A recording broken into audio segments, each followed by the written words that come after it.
Anda masih bersama kami di One on One dan masih bersama Susi Pujiastuti. Ibu Susi, ini ada yang menarik begitu. Anda dikenal publik pada saat tahun 2004, pada saat itu terjadi bencana besar di Indonesia, ya. Dan misi kemanusiaan Susi Air membuat banyak orang akhirnya mengenal. Apakah itu juga bisa Anda katakan sebagai satu titik dalam kehidupan Anda? Ya, yang kadang-kadang kita melihat sesuatu itu terjadi tanpa kita rencanakan kan. Dulu saya punya beli pesawat 2 itu bukan untuk bikin Susi Air, bikin airline. Tapi menyiasati bisnis perikanan di mana kuantiti jumlah ikan, jumlah udang, jumlah lobster itu makin hilang. Nah, kita tidak bisa lagi kirim pakai kontainer. Jadi ya saya menuju kepada perishable product, yaitu produk hidup yang saya bisa kirim ke Jakarta, lalu dari Jakarta bisa kirim ke Hong Kong atau ke Jepang gitu. Yang produk hidup walaupun kuantitinya kecil kan value-nya besar.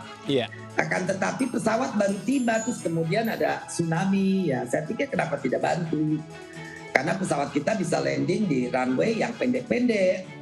Dan saya dengar runway di sana juga rusak, jadi ya saya ambil keputusan untuk membantu. Baik, apakah ini yang disebut dengan kalau menolong orang, Tuhan itu pasti juga akan menolong kita? Well, sebagai orang beragama, kita semua punya prinsip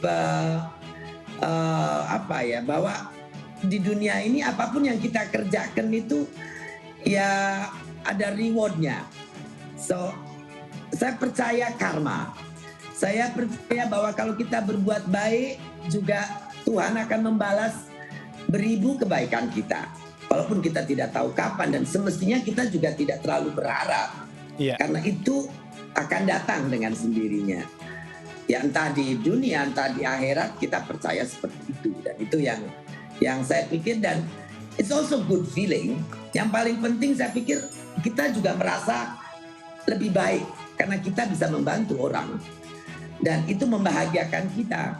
Kebahagiaan itu sangat penting dalam hidup kita yang tidak lama.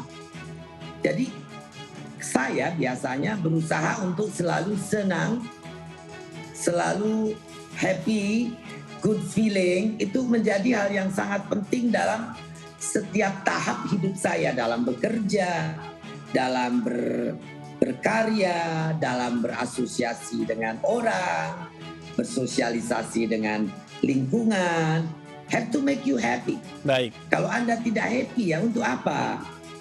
Hidup ini tidak lama. Kesulitan, kesusahan akan datang dengan sendirinya. Baik. Kalau kita tidak making it better and happy ya sayang kan? Hidup Anda yang pendek. Baik, tapi bisa nggak sih kesuksesan seorang Susi yang kita tahu awalnya katanya sekolahnya nggak tinggi, kemudian sempat tidur di truk begitu kan, tapi akhirnya bisa menjadi sukses. Apa sebetulnya yang bisa dibagi prinsip-prinsip penting untuk juga anak muda itu juga bisa fight dengan mimpinya? Ya, saya kerja keras itu yang paling penting. Saya tidak bisa diam. Kalau saya diam, saya stres. Saya pikirannya jadi lebih banyak yang tidak menyehatkan saya, yang tidak enak. Jadi saya physical engagement dan pikiran engagement untuk doing something better for anything. Untuk rumah, untuk kerjaan, untuk orang lain, untuk just about anything yang come across, yang melewati hidup kita. Kita berusaha untuk mengerjakannya dengan lebih baik, dengan more gitu loh. Jadi ya itu yang saya pikir bisa saya share dengan orang bahwa apapun yang kita kerjakan returnnya tuh ya seperti yang kita kerjakan. Kalau Anda kerja keras, ya pasti hasilnya akan lebih dari orang yang kerja biasa-biasa saja. Walaupun katanya kan keberuntungan itu garis tangannya masing-masing. Tapi Anda baru tahu after ikhtiar kan. Setelah kita kerjakan. Jangan berharap sesuatu itu drop dari langit begitu saja. Iya, baik, Walaupun mungkin itu bisa terjadi, miracle is happen in life. baik, Tapi kan mukjizat itu tidak datang beberapa kali, iya, sangat rare. Dan semestinya kita tidak bergantung pada itu. betul. Ya memastikan dengan kerja, dengan planning, dengan pikiran, dengan fisik. Saya semua bekerja, kepala, tangan, kaki, I do everything.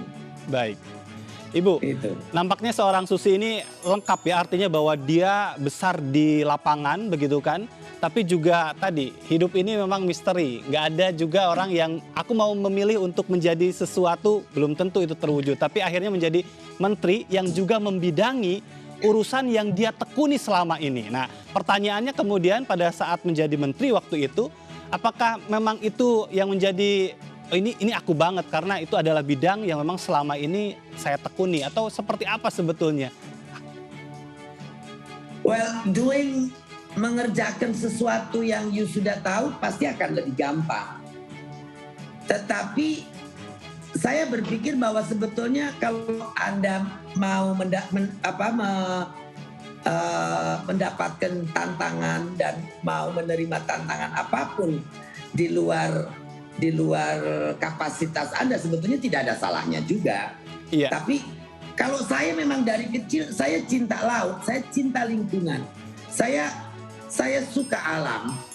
Jadi ya saya diperintah Pak Jokowi bekerja di situ, tentu it's my pleasure. baik. Tapi ya bukan berarti that's the only thing we can do, gitu kan? Iya, baik. Tapi kalau berbicara tentang masuk ke birokrasi pada saat pertama waktu itu, apakah itu sesuai dengan ekspektasi dalam pikiran Ibu selama ini, birokrasi di KKP waktu itu? No. Saya bilang sama Pak Jokowi, Bapak, saya ini orang sudah sangat tidak sabaran. Saya akan mencoba mengadaptasi diri saya semampu saya. Tapi itu akan makan waktu lama. Jadi saya minta izin sama Pak Presiden untuk lebih merubah birokrasi daripada saya yang ikut birokrasi. Dan Pak Presiden boleh, makanya saya pangkas semua bret gitu aja. Baik. Sekalipun ada, Ibu pernah baca nggak sih ada yang bicara katanya ya kalau pas seorang menteri yang sekarang ini sudah tidak lagi menjadi menteri bicara tentang pendahulunya ditinggal amburadul katanya. Ya saya tidak tahu, kalau persoalan bahwa ada beberapa jabatan yang kosong, memang itu sudah rencana. Waktu itu Pak Jokowi ingin memangkas banyak PNS yang terlalu banyak. Lalu menambah tapi yang cum laude. Iya. Jadi ada golden handshake. Jadi waktu saya tinggal itu ada 105 jabatan kosong. Itu bukan saya tidak mau kerja mengisinya, memang sengaja. Baik. Jadi direktorat akan dikurangi dari 11 menjadi 6. Eselon 2 dari 100 dari 57 menjadi 26. Eselon 3 dari 100 berapa menjadi 50 saja. Iya. So it was planned untuk restructure. Jadi bukan amburadul, tapi kalau dinilai amburadul ya everybody has their own rights to Baik. judge. Tapi kalau kebijakannya diganti begitu, apa perasaan seorang Ibu Susi Pujiastuti? Awalnya dilarang begitu kan, tapi sekarang diperbolehkan gitu, ganti menteri, ganti kebijakan. Kalau itu bukan karena masalah menteri, karena masalah lingkungan dan juga sustainability. Kalau itu saya persoalan bukan karena saya tidak jadi menteri terus marah, tapi karena saya seorang Susi Pujiastuti yang peduli dengan lingkungan dan keberlanjutan sumber daya alam untuk kesejahteraan masyarakat. Bukan sekedar keberlanjutan untuk lingkungan, tapi untuk masyarakat. Kalau ikan itu tidak ada dan banyak, bagaimana masyarakat mau sejahtera? Iya. Jadi saya di situ tersinggung atau sakit atau marah karena itu, bukan karena persoalan saya tidak jadi menteri, bukan karena itu. Baik, tapi kalau ada kebijakan yang memang diganti oleh menteri selanjutnya, gimana sih perasaan seorang Susi? Ya saya marah karena kita negara itu punya kewajiban melindungi dan menjaga sumber daya alam itu ada dan banyak untuk rakyat. Kalau kita tidak bisa jaga itu, maka kita sebagai pemerintah sudah gagal.